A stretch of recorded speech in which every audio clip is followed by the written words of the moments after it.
Okay, so I'm not real sure that the pause worked. I may have to actually load it again.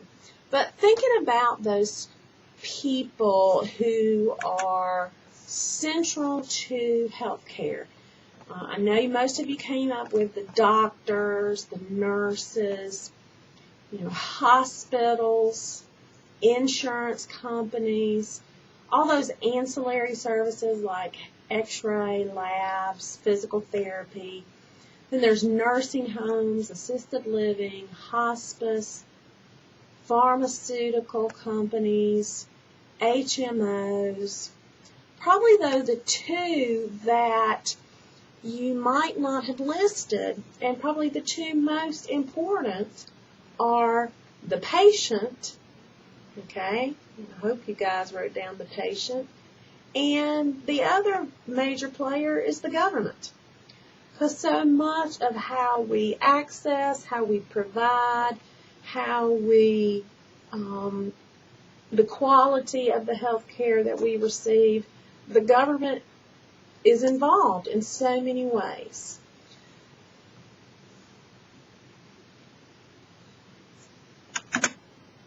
Healthcare law is extremely case-driven. Okay, it's common law grounded instead of being statutorily based.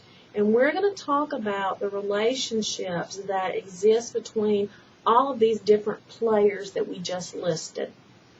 Relationships are the only real common thread in healthcare law. These relationships are listed in your text. The patient-physician relationship, which involves the duty to treat, confidentiality, informed consent, and malpractice. We'll look at all of those areas of the law. Then there's the state oversight of doctors and patients. That includes right to die, reproductive rights, the licensing of physicians, public health. And then that third one is the institutions that allow the physicians to provide that treatment. These are the public and private insurance, hospitals, HMOs. Healthcare law is about the delivery of an extremely important, very expensive, and highly specialized professional service. Most of us come to healthcare law with a lot of preconceived notions, okay? And it will be my goal this semester to make you reevaluate those notions, okay? We're going to look at the fact that sometimes if an individual has a legal duty, it's not always the same as their moral duty or what we interpret as their moral duty. And I hope that the topics we're going to discuss are going to challenge your current views on health care and all the players in this arena that we're going to be talking about. On page 1 of your textbook, it lists all those major misconceptions that many people hold about health care.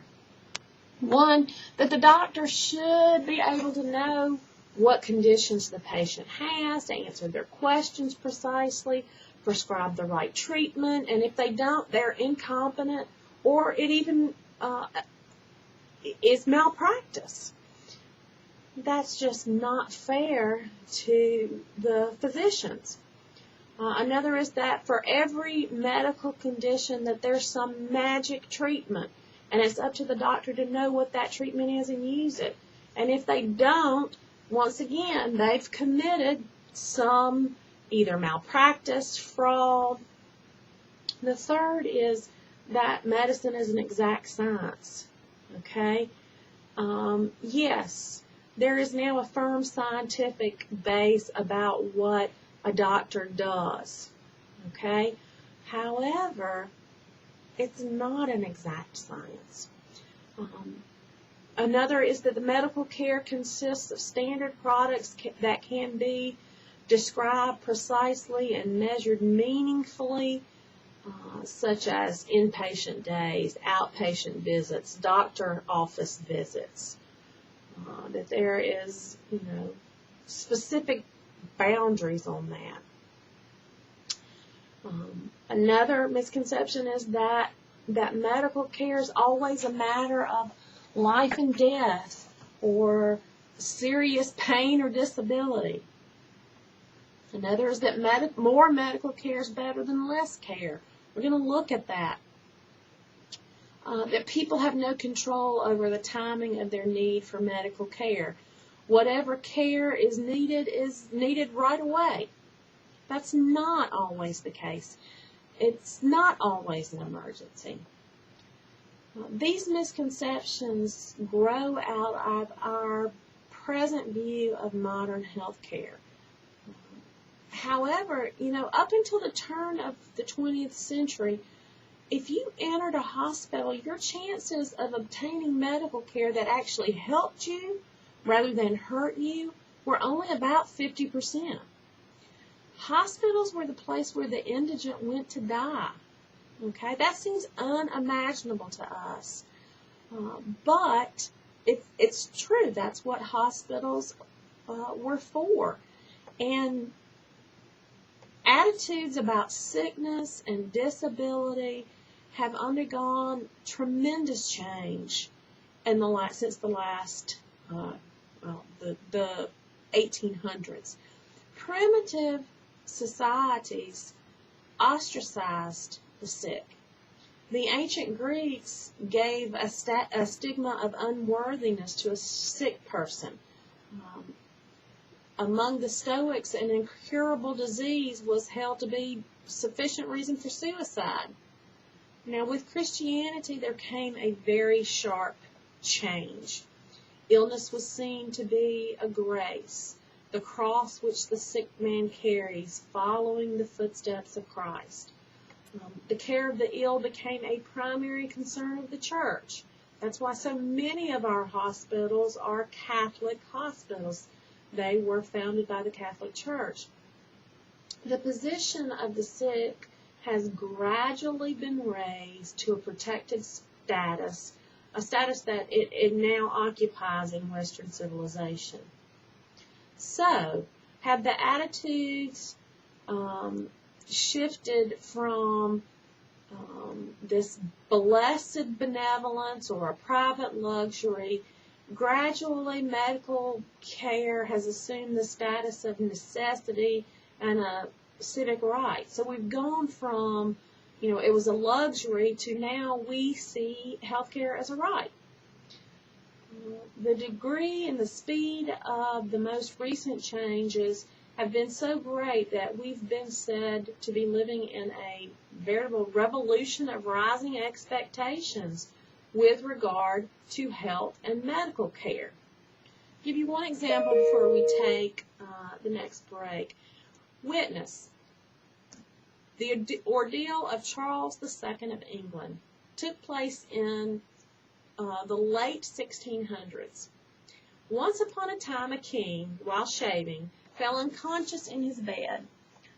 The following treatment was employed by the royal physicians. A pint of blood was extracted from his right arm, then 8 ounces from the left shoulder, next an emetic, 2 physics, and an enema consisting of 15 substances. Then his head was shaved, a blister raised on his scalp. In order to purge the brain, sneezing powder was given, then cowslip powder to strengthen. Meanwhile, more emetics, soothing drinks, and more bleeding, also a plaster of pitch and pigeon dung applied to the royal feet.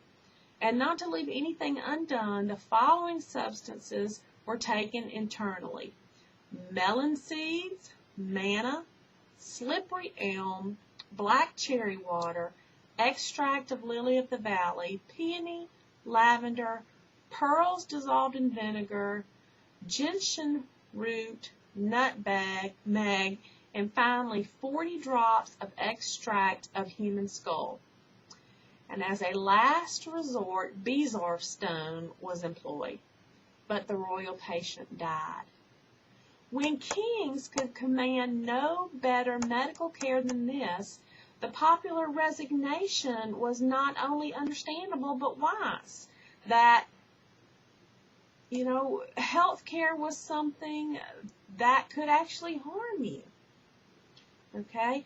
The development of scientific medicine has greatly changed this fatalistic view of medicine.